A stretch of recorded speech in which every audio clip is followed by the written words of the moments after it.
Hello दोस्तों, मैं सुभय कुमार। दोस्तों 67 बीपीएससी एंड सीडीपीओ के लेकर जो भी पीटी का एग्ज़ाम दे रहे हैं उनके लिए बिहार स्पेशल्स ओनली है जो आपका 20 पेज में ही ख़त्म हो जाएगा। दोस्तों हम उसी क्वेश्चंस को निकाले हैं जो बिहार पीपीएससी ने बार बार क्वेश्चंस को पूछा है और उससे रिलेटेड ही क्वेश्चन है जो आपको है जो इसमें देखने को मिलेगा। तो आप देख सकते हैं दोस्तों, 1 पेज, 2 पेज, 3, 4, 5, 6, 7, 8, 9, 10, 11, 12, 13, 14, 14 15 नदी है। नदी के बाद आगे का है जो एक उद्योग के बारे में है, वही है जो आपका 18 पेज में है जो ख़त्म हो जाएगा। आप जानते हैं दोस्तों कि जो बिहार का, आप जानते हैं कि बिहार एवं उड़ीसा को बंगाल से अलग कर दिया गया और एक नए प्रांत के रूप में है जो बिहार और उड़ीसा को एक साथ अलग करके बंगाल से है जो सेपरेट कर दिया गया। 22 मार्च 1912 को है जो सबसे पहले है जो गजट प्रकाशित किया जाता है और है जो 1 अप्रैल 1912 को है जो बिहार को है जो बांट दिया जाता है।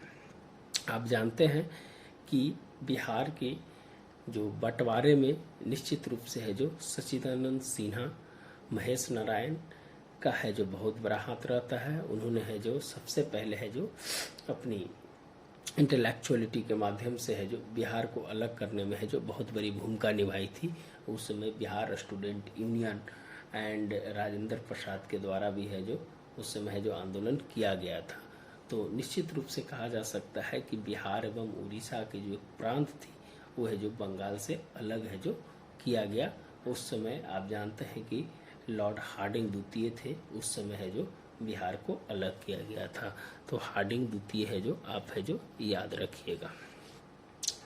1936 में दोस्तों उड़ीसा को है जो बिहार से अलग कर दिया गया। ये सिंपल क्वेश्चन है। क्वेश्चन जब बना रहे थे तो उसको लिखना जरूरी था, इसीलिए है जो दोस्तों 1936 में है जो उड़ीसा को है जो बिहार से अलग कर दिया गया। माने बिहार से है जो उड़ीसा को अलग कर दिया गया, उड़ीसा को भी है जो बिहार से अलग कर दिया गया। आप है जो इस चीज़ को भी है जो 1 अप्रैल 1936 को है जो उड़ीसा को भी बिहार से अलग कर दिया गया। और इसका जो विभाजन होता है, विभाजन इसलिए बार बार इम्पोर्टेंट हो जाता है दोस्तों कि क्वेश्चंस कभी पूछ देते हैं कि विभाजन है जो कब कब हुआ बिहार का। 1947-48 में बिहार उड़ीसा की सीमा का है जो पूर्व निर्धारण है जो किया जाता है। क्या किया जाता है? 47 और 48 में बिहार उड़ीसा की सीमा का है जो पुनर्निर्धारण है जो किया जाता है। और उसके बाद 1956 में पुरुलिया एवं पूर्णिया जिलों को कुछ भाग बंगाल में है जो शामिल किया जाता है। तो कभी कभी पूछ देता है कि कब कब है जो बिहार का है जो सीमा का पुनर्निर्धारण हुआ, कब है जो विभाजन हुआ। तो है जो इसमें है जो आपकी है जो सहायता है जो उसमें मिलेगी। 15 नवंबर 2000 को बिहार से झारखंड का गठन किया गया। झारखंड 47% भाग है जो उसको देकर है जो उसको है जो अलग है जो कर दिया गया। तो निश्चित रूप से है जो आप बिहार के विभाजन की बात अगर करेंगे तो बंगाल से पहले बिहार उड़ीसा अलग हुआ 1912 में, फिर उड़ीसा को अलग किया गया बिहार से, और फिर 47-48 में बिहार उड़ीसा सीमा का पुनर्निर्धारण हुआ और 1956 में पुरुलिया एवं पूर्णिया जिले के कुछ भाग को बंगाल में शामिल कराया गया और 15 नवंबर 2000 को बिहार से झारखंड का गठन किया गया। तो ये है जो दोस्तों कुछ बेसिक फैक्ट्स थे, वो है जो आपको रखना है, याद है। प्रांत के रूप में कब बटा, एक राज्य के रूप में कब बटा, ये है जो आप है जो जरूर है जो ध्यान रखिएगा।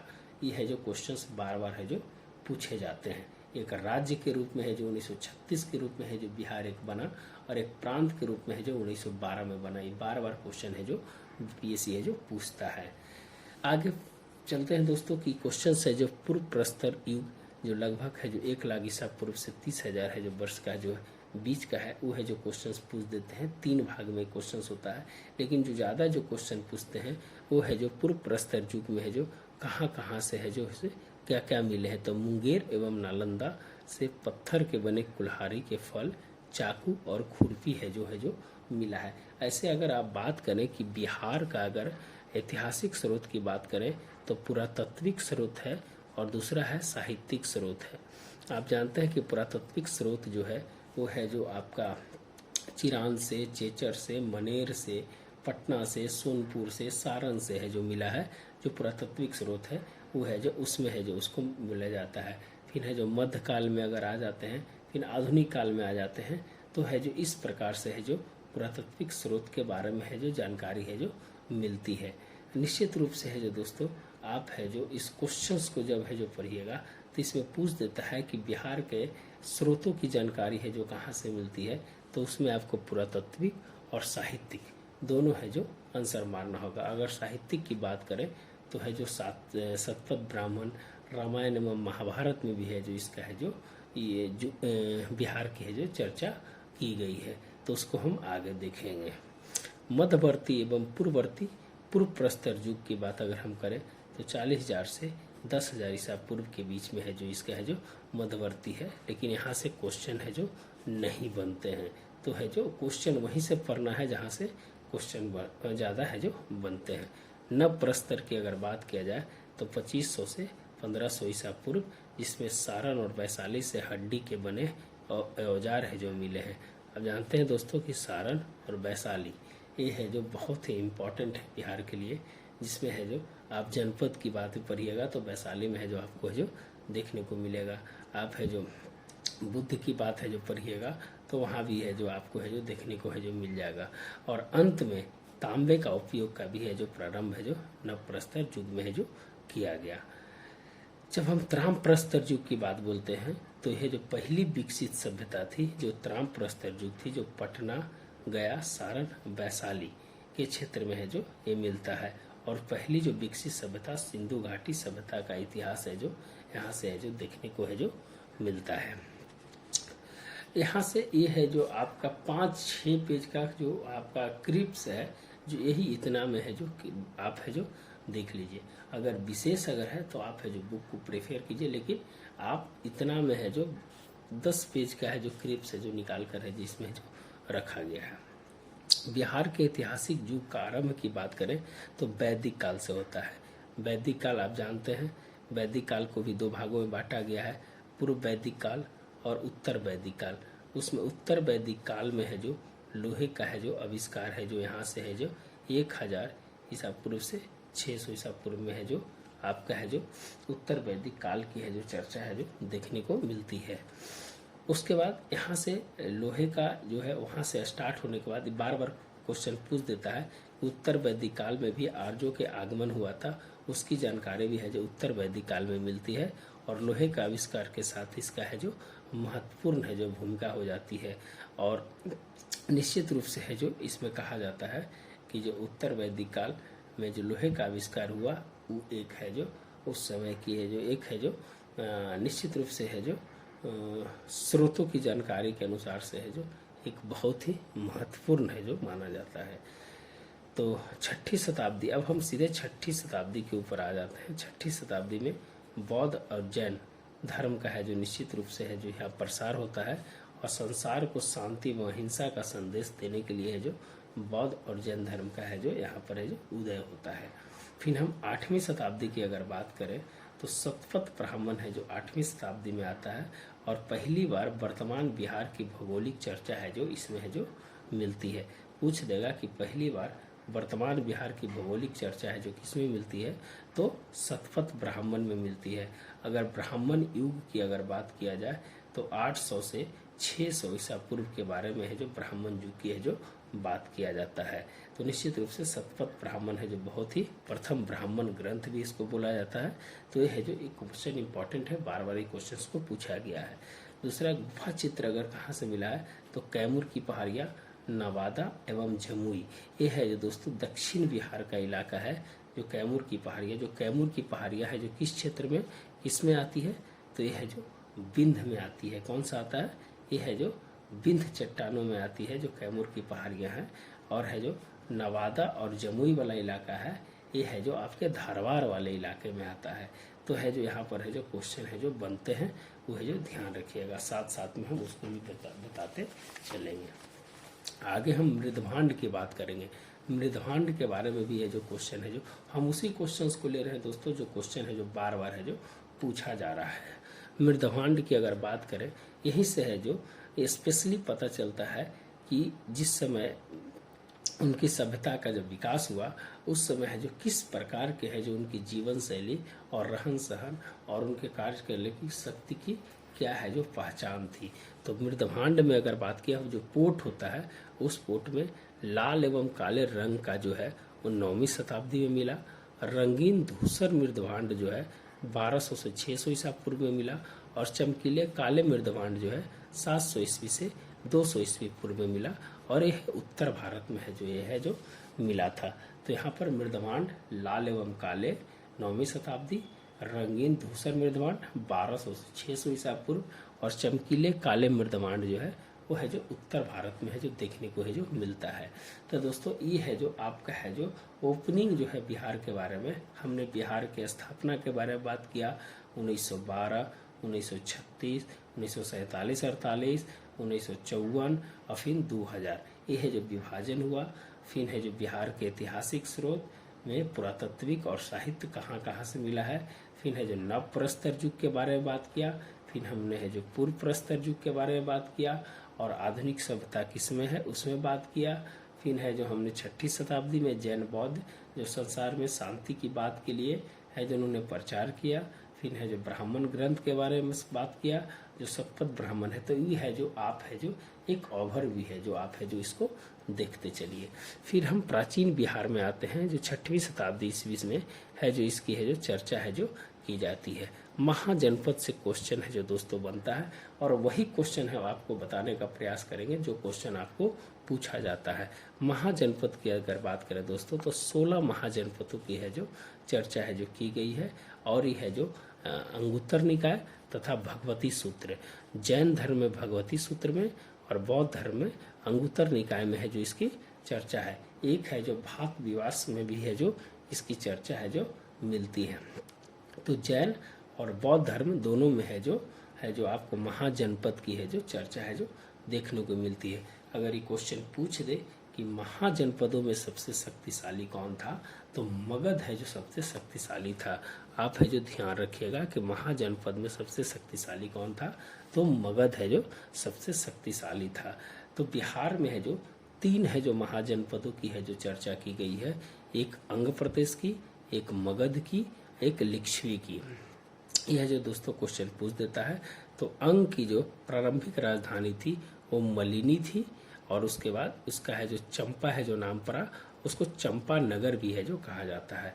ये अंग का जो इलाका है दोस्तों ये है जो मुंगेर और भागलपुर का इलाका है जो अंग प्रदेश के रूप में है जो जाना जाता है। अगर आप बिहार की मैप में अगर थोड़ा सा मैं चर्चा करिए बिहार का मैप को अगर ले लें तो ये जो अंग प्रदेश वाला इलाका है वो है जो आपका मुंगेर और भागलपुर का इलाका है जो चंपा नगर, चंपा और प्रारंभिक राजधानी है जो मलिनी था। तो है जो यहाँ से आप है जो निश्चित रूप से पाल वंश का उदय है जो इधर ही हुआ 8 से 12वीं शताब्दी में। आप उसको भी है देखिए जहाँ पर विक्रमशिला का है जो उन्होंने है जो स्थापना किया।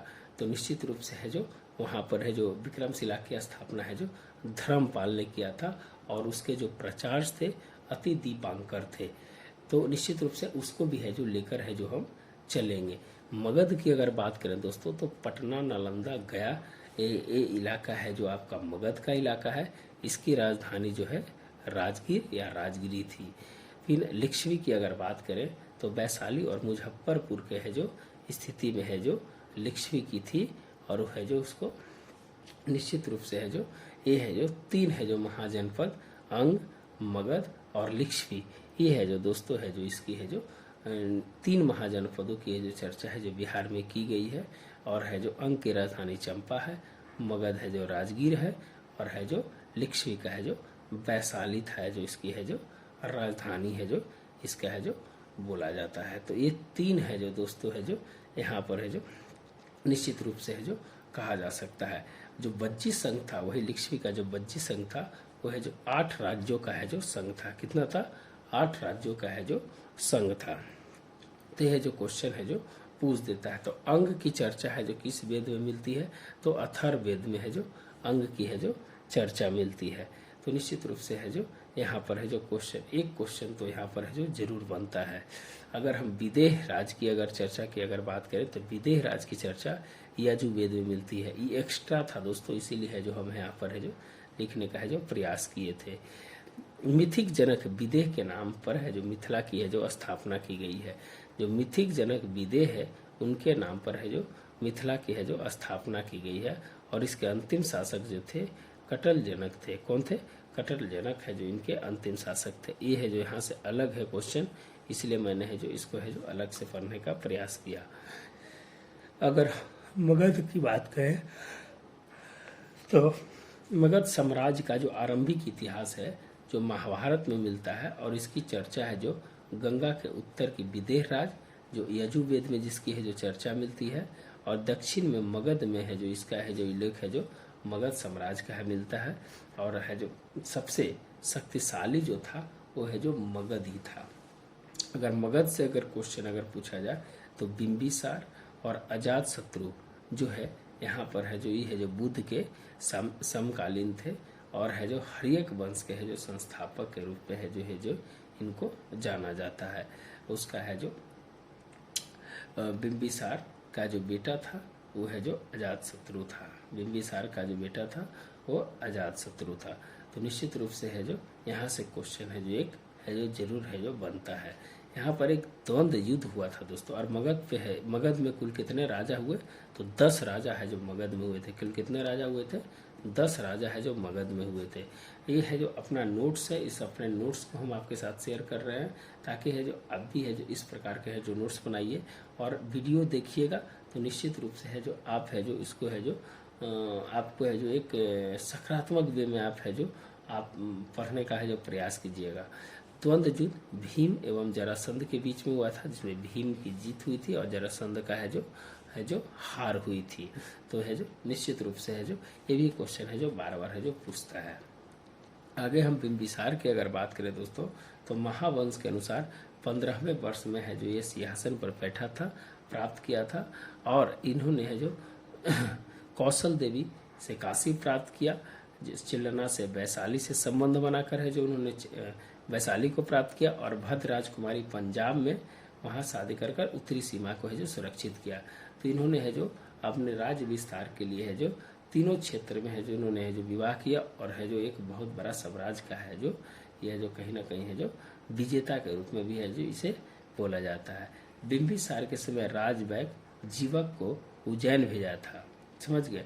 और कहा जाता है कि बिंबिसार अस्थायी सेना रखने वाला प्रथम शासक है जो माना जाता है। ये भी क्वेश्चन है जो पूछा है कि बिंबिसार जो है अस्थायी सेना रखने वाला प्रथम शासक है जो माना जाता है, और पहली बार सेना में है जो हाथी का है जो प्रयोग है जो बिंबिसार के द्वारा किया गया था।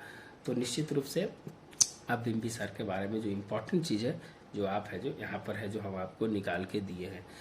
बिंबिसार से जो कौशल जो प्राप्त हुआ था उसका पुराना नाम कसिया था। क्या था? पुराना नाम है जो कसिया था। तो बिंबिसार की 3 पत्नियां जो अपने साम्राज्य विस्तार के लिए है जो इन्होंने शादी किया, और है जो बहुत बड़े साम्राज्य पे है जो इसका है जो अधिपत्य रहा। जब अंग पे आक्रमण करता है दोस्तों तो उस समय है जो ब्रह्मदत्त का वध कर देता है, और उसके बाद है जो अपना है जो उसको बंदी बनाकर है जो रख लेता है। जब है जो उसके बाद है जो अजातशत्रु का है जो समय आता है, और अजातशत्रु उसका बेटा है और अपने पिता का हत्यारा है जो कहा जाता है। अपने पिता को है जो प्रतिहंता था, पिता को मार कर है जो राज सिंहासन पर बैठा था। कुछ इम्पोर्टेंट्स यहाँ पर है जो दोस्तों कि वैशाली जो है 24वें राजा विशाल के नाम पर है जो वैशाली रखा गया। ये एक्सटर्नल था दोस्तों, इसीलिए मैंने यहाँ पर रखा है। वैशाली जो है 24वें राजा विशाल के नाम पर रखा गया था, और बज्जी संघ की राजधानी जो थी आपकी वैशाली थी। और इसी वैशाली को जो बज्जी संघ की जो वैशाली थी उसे कौटिल्य ने राज सप्तपोजी का संघ का है जो वर्णन किया है। राज सप्तदोषी शब्द का है जो वर्णन किया है। एक अध्यय दृष्टि से कौटिल्य ने है जो इसके बारे में है जो लिखा है। अगर हम बात करें दोस्तों कि राजगिरी का जो वास्तुकार कौन था तो महागोविंद था, जो बिंबिसार के दरबार में रहता था। ये क्वेश्चन पूछ देता है कि राजगिरी का वास्तुकार कौन था, तो है जो महागोविंद था। तो बहुत शॉर्ट में दोस्तों है जो हम क्वेश्चंस को आपको है जो बताएंगे, और वही क्वेश्चन बताएंगे जो एग्जाम में पूछा जा रहा है। फिर अजातशत्रु के बारे में अगर बात करेंगे तो 492 से 460 ईसा पूर्व के बारे में है जो है, और ये है जो कौशल के राजा प्रेषजित पर जो है जो जीत कर काशी पर पुनः है जो अधिकार कर लिया, और बज्जी गणराज भगवती सूत्र के अनुसार है जो बज्जी गणराज के छल के कारण है जो प्राप्त किया था। तो बज्जी की राजधानी अभी है जो बताया, और उसकी है जो चर्चा भी है जो आपसे है जो अभी किए। बज्जी जो था दोस्तों गंगा, गंडक, सोन एवं गंगा के है जो संगम पर था, और है जो उन्होंने है जो वहाँ पर है जो छावनी बनाया था अपनी सुरक्षा के लेके, और वैशाली पर अभियान के लिए है निकल गया था, और वही है जो गंडक, सोन, गंगा जो छावनी बनाया था वो है जो पाटलिपुत्र है जो कहलाया, पाटली ग्राम है जो वही करवाया। तो निश्चित रूप से दोस्तों है जो वही क्वेश्चन है जो आप है जो वहाँ पर है जो एग्जाम में आपको देखने को मिल सकता है। प्रथम बौद्ध संगीति, यह है जो बुद्ध के उपदेशों का संकलन है। इसमें अगर हम 3 गो बौद्ध संगीति हुआ था, 483, 383, 255 और ईस्वी के प्रथम शताब्दी। प्रथम बौद्ध संगीति में अगर बात करें दोस्तों, तो बुद्ध की मृत्यु के बाद है जो ये है जो इसका फर्स्ट हुआ था, जिसके है जो आप है जो महाकश्यप जो इसके प्रथम अध्यक्ष थे, और है जो राजगिरी में है जो इसका हुआ था। और यह है जो पहला बौद्ध संगीति था, और पहला बौद्ध संगीति में सूत पिटक और विनय पिटक की है जो चर्चा है जो की गई है। सूत पिटक के जो है संकलन करता है जो आनंद है, और है जो विनय पिटक के है जो वो है जो उपाली है। तो याद रखिएगा, अगर नहीं याद होता है तो सूत पिटक माने सूत कर आनंद लेना, यहाँ आनंद ने किया था, और विनय है जो जिसमें नियम की चर्चा है उसमें है जो आपका उपाली किया था। किसने किया था? उपाली किया था। तो विनय में नियम की चर्चा है, और सूत में उपदेशों की चर्चा है, और एक अभिधम्म पिटक है जो है जो आपकी है जो द्वितीय बौद्ध संगीति के बाद है जो अभिधम्म पिटक को है जो लाया गया था, जिसमें बुद्ध के सिद्धांतों का है जो वर्णन है। तो द्वितीय बौद्ध संगीति की अगर हम बात करें, उसमें है जो अस्थाविक और महासंघिक में बढ़ गया था। अस्थाविक है जो स्ट्रेंथ माने जिनकी है जो दृढ़ता की बात है जो की जाती है अस्थावीर में। फिर है जो तृतीय बौद्ध संगीति की अगर बात करें, तो आप जानते हैं कि पाटलिपुत्र में हुआ था, अशोक के समय में हुआ था, और निश्चित रूप से है जो ये है जो 255 में हुआ था। तो है जो इसकी याद रखिएगा। फिर है जो ईस्वी के प्रथम शताब्दी में ये है जो वसुमित्र के शासनकाल में, और उसके जो उपाध्यक्ष थे वो है जो अश्वघोष थे। तो आप निश्चित रूप से सुनते जाइए और लिखते जाइएगा, तो निश्चित रूप से है जो आप है जो आपको याद होगा। और एक है जो निश्चित रूप से शक्तिशाली आपका है जो नोट्स है जो तैयार होगा। हर्यक वंश का अंतिम शासक है जो नागदशक था। अगर उदयन के बारे में पूछता है दोस्तों, उससे उदय भद्र और प्रीतिहंता भी कहते हैं। इन्होंने अपने पिता की हत्या की और उसके बाद गद्दी पर बैठा। राजधानी है जो राजगीर थी, समझ गए। इसकी राजधानी है जो राजगीर थी, लेकिन वह है जो वहाँ पर उपयुक्त सही रूप से है जो वहाँ पर है जो अपने आप को एस्टेब्लिश करने के लिए वह है जो संघर्ष करना पड़ा। पाटलिपुत्र का उत्कर्ष है जो इसके समय से प्रारंभ हुआ, और उसके बाद हर्यक वंश का अंतिम शासक के रूप में है जो नागदशक को कहा जाता है। एक है जो जितने भी हसन मासुका जो एक ट्रिक है, जितने भी है जो वंश है जो ये है, सबकी राजधानी है जो पाटलिपुत्रा थी। हर्यक वंश, सुसनाग वंश, नंद वंश, मौर्य वंश, सुंग वंश और कर्ण वंश, सबकी राजधानी है जो आपकी पाटलिपुत्रा थी। अगर हम शिशुनाग की अगर बात करें, तो यह है जो वत्स एवं कौशाम्बी पर भी है जो इन्होंने है जो अधिकार किया था, और वैशाली को स्थापित है जो शिशुनाग ने कराया था। उस समय मगध वंश का शासक था। सफलता है जो उसे है जो अवंती के राज पर है जो मिला, उसकी है जो सफलता है शिशुनाग की है जो वो अवंती के राज पर मिला। चलिए, तो आगे है दोस्तों कि है जो काला शोक के बारे में है, जिसकी द्वितीय बौद्ध संगीत हुई थी, जिसपे है जो हमें जो चर्चा है जो कर दिए थे। इसे है जो काला शोक काकवरनिक है जो इसका उपनाम था। क्या था? काकवरनिक है जो इसका उपनाम था। महापदानंद की अगर बात करें, तो नंद वंश से रिलेटेड है। इसे सर्व छत्रात्मक कहा जाता है, और इसे एकारट की उपाधि है जो कलिंग विजय पर है जो होने के बाद एकारट की उपाधि है जो, और महापदानंद को महान विजेता बोला जाता है, और ये निम्न कुल का था, और ये अत्याचारी एवं अलोकप्रिय शासक के रूप में है जो महापदानंद को है जो कहा जाता है। फिर उसके बाद है जो दोस्तों इसे है जो महान विजेता भी है जो कहा गया है। तो कलिंग युद्ध पर विजय के बाद है जो मगध में है जो मिला लिया था। सिकंदर की बात करें दोस्तों तो सिकंदर है जो भारत पर आक्रमण किया था, और भारत पर जब आक्रमण किया था तो उस समय है जो उसकी सैनिक जो है ब्यास नदी है जो पार करने से इनकार कर दिया था, और है जो उन्होंने है जो घनानंद की है जो घनानंद के समकालीन था। क्वेश्चन पूछ देता है सिकंदर किसके समकालीन था, तो घनानंद के समकालीन था। तो आप है जो देखिएगा कि जो घनानंद भी था जो दोस्तों अत्याचारी एवं लोकप्रिय शासक ही था। तो निश्चित रूप से है जो यहाँ पर है जो आपका है जो एक क्वेश्चन है जो बनता है कि हस्ती सेना के कारण है जो वो है जो अत्याचारी करता था, और है जो राज्य में है जो एक माने अलोकप्रिय शासन के रूप में है जो उसे जाना जाता है। कालाशोक को भी और है जो घनानंद को भी, दोनों को है जो उसको है जो बोला जाता है। सिकंदर के वापसी के बाद चंद्रगुप्त मौर्य ने राजनीतिक अस्थिरता देखकर उसका वध किया और मौर्य वंश की स्थापना की और पाटलिपुत्र पर अधिकार किया। सिकंदर के वापसी के बाद चंद्रगुप्त मौर्य ने राजनीतिक अस्थिरता देखकर उसका वध किया और मौर्य वंश की स्थापना की और पाटलिपुत्र पर है जो अधिकार कर लिया। यहाँ पूछता है लोहे की खान जो थी उसमें अच्छे हथियार का निर्माण होता था, उसमें महाशिला कंटक एवं रथ मुसल, ये जो क्वेश्चन है जो पूछ देता है दोस्तों कि महाशिला कंटक एवं रथ मुसलक क्या है, तो लोहे की खान से है जो इससे औजार बनाए जाते थे। लोहा कहाँ, उत्तर वैदिक काल में है जो आपका है जो पाया गया है 1000 ईसा पूर्व में। तो निश्चित रूप से एक क्वेश्चन है जो पूछ देता है। पाटलिपुत्रा में अगर बात करें तो पाटलिपुत्रा जो था दोस्तों वो 4 नदियों से घिरा हुआ था। कितना नदियों से? 4 नदियों से, गंगा, गंडक, सोन और पुनपुन है जो पाटलिपुत्रा है जो वो है जो 4 नदियों से जो घिरा हुआ था। और राजगीर जो था दोस्तों वो 5 पहाड़ियों से घिरा हुआ था। वो पहाड़ी का नाम भी है जो बुक में है, आप उसको देख लीजिए। मजबूत किलाबंदी है जो की थी, लेकिन विजय है जो आसान नहीं था उनके लिए, इसीलिए है जो उन्होंने है जो दुर्वेग दूर और बहुत सारे दुर्ग का है जो उन्होंने है जो स्थापना किया ताकि है जो जीता जाए। फिर है चंद्रगुप्त मौर्य के बारे में अगर हम बात करें तो भारत का मुक्तिदाता है जो कहा जाता है। यह जो देशव्यापी शासन प्रणाली है जो प्रारंभ किया, यूनानी लोग है जो सेंट्रोकुटस कहते थे। वीडियो है जो थोड़ा सा ज़्यादा लंबा हो जाएगा दोस्तों, इसीलिए थोड़ा सा है जो हम है जो यहाँ पर रुकेंगे ताकि जो आप है जो वीडियो को ज़्यादा है जो आपके ऊपर है जो लोड ना आवे। तो है जो चंद्रगुप्त मौर्य से हम फिर है जो अगली वीडियो में है जो देखेंगे। तो धन्यवाद दोस्तों। अगर वीडियो अच्छा लगता है तो निश्चित रूप से लाइक एंड सब्सक्राइब जरूर करें।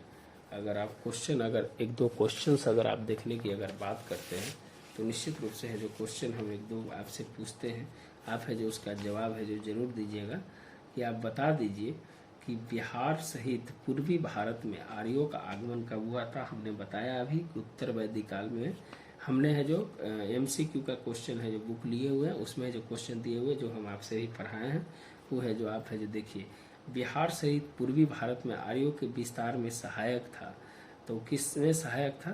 तो जो लोहे का जो उसका उपयोग हुआ उसके बाद है जो उसकी है जो कहीं ना कहीं है जो विस्तार में उसका सहायक हुआ, और उसके पास हथियार भी है जो इस प्रकार से आने लगे। अच्छा ये बताइए कि वेद के किस ग्रंथ में बिहार के विदेह राज्य के आर्यों का आगमन का निवास का साक्ष्य मिलता है? तो आपका शतपथ ब्राह्मण में है जो मिलता है। अथर्ववेद में ब्रात शब्द का प्रयोग किस राज्य के लिए किया गया है? तो मगध के लिए ब्रात शब्द का, और ऋग्वेद में है जो किरीट है जो इसका है जो प्रयोग किया गया है। तो ये सब क्वेश्चन है जो आपको है जो मिल रहा है। बिहार के कौन सा राज्य उत्तर वैदिक काल का एक महत्वपूर्ण राज्य था? तो है जो आप है जो जानते हैं कि विदेह है जो उत्तर वैदिक काल का है जो प्रमुख राज्य था। तो सब उसी में से बिहार के भौगोलिक क्षेत्र की चर्चा सर्वप्रथम किस साहित्यिक रचना से मिलती है? तो शतपथ ब्राह्मण। 6ठी शताब्दी में 16 महाजनपदों का उदय हुआ, उसमें कितने जनपद है जो बिहार के क्षेत्र में थे? तो 3 हैं। सब क्वेश्चन है जो हमने पढ़ाया अभी। निम्नलिखित में से कौन सा महाजनपद वर्तमान बिहार के क्षेत्र में नहीं है? अंग है, बज्जी है, वत्स है और मगध है। तो वत्स है जो कौशाम्बी जो था वो है जो बिहार में नहीं था। बिहार के किस क्षेत्रों में अंग महाजनपद है जो मिलता है? तो भागलपुर एवं मुंगेर की उपवंग में। अंग महाजनपद की राजधानी कहाँ थी? चंपा थी। बिहार के पटना तथा गया का जिला किस महाजनपद में आता था। तब मगध, मैंने अभी है जो सब पढ़ाया वही क्वेश्चन है जो इसमें है जो देखने को मिलेगा। मगध एवं अंग महाजनपद में कौन सी नदी पृथक करती है, तो चंपा नदी, जिसको है जो अभी हाल फिलहाल में है जो हमें जो अभी कुछ देरी पहले है जो हमें जो बताने का है जो प्रयास किए थे। बिहार में कौन सा महाजनपद है जो 8 राज्यों का एक संघ था, तो बज्जी के रूप में है जो जाना जाता है। तो निश्चित रूप से है जो आप है जो इसको देखिए, बज्जी संघ में कौन सा राज्य सम्मिलित नहीं था, तो छेदी वंश जो सम्मिलित नहीं था। बज्जी की राजधानी है जो कहाँ थी, है जो वैशाली थी। तो देखिए एक भी क्वेश्चन है जो आपको नहीं है जो छूट रहा है। बिहार के भागों की स्थिति में कौन सा महाजनपद में गणतंत्र था, तो है जो बज्जी में है जो पहला लोकतंत्र था, गणतंत्र था। तो सब क्वेश्चन है जो दोस्तों है जो इसमें है जो आप है जो मिलने का प्रयास कीजिए। तो निश्चित रूप से दोस्तों वीडियो अच्छा लगता है तो जरूर लाइक करें, सब्सक्राइब करें, वही मेरा मानक होता है। तो धन्यवाद दोस्तों, मिलते हैं नए वीडियो के साथ। धन्यवाद, जरूर लाइक सब्सक्राइब जरूर करें दोस्तों।